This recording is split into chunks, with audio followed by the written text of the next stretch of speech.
Maswerteng gabi po mga ka-STL. Narito na po ang resulta ng STL Rizal para sa araw na to, 3rd draw, March 31, 2025.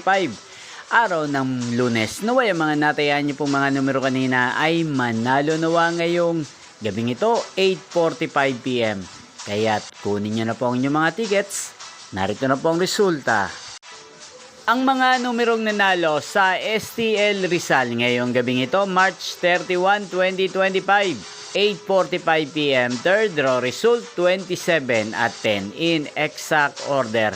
Sa lahat po ng tumaya kanina sa STL Rizal para sa third draw ng 27 at 10, congrats po sa inyo, panalo po kayo. At ngayong gabing ito sa STL Rizal, atin pong i-shoutout si Ate Melda ng Rizal na lagi din pong nanonood sa channel na to. Shoutout po sa inyo, Ate Melda. Sana po ay nasa mabuti kayong kalagayan. Gayun din, shoutout po natin si Ate Fortunata ng Rizal. Shoutout po sa inyo, Ate Fortunata. Sana po ay swertihin din ang mga numerong tinatayaan nyo sa STL Rizal. Inyo pong napanood ang resulta ng STL Rizal. Magkita-kita pong muli tayo bukas ng alas 11 ng umaga. Thank you for watching.